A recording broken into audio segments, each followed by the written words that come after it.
El timón de este avión se movió solo y nadie lo creyó hasta que pasó 2 veces.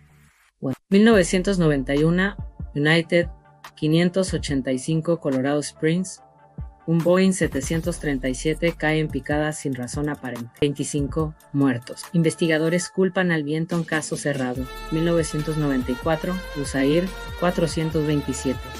Pittsburgh, otro 737 cae exactamente igual. 132 muertos. Esta vez investigan a fondo y descubren que la válvula del timón se invertía sola.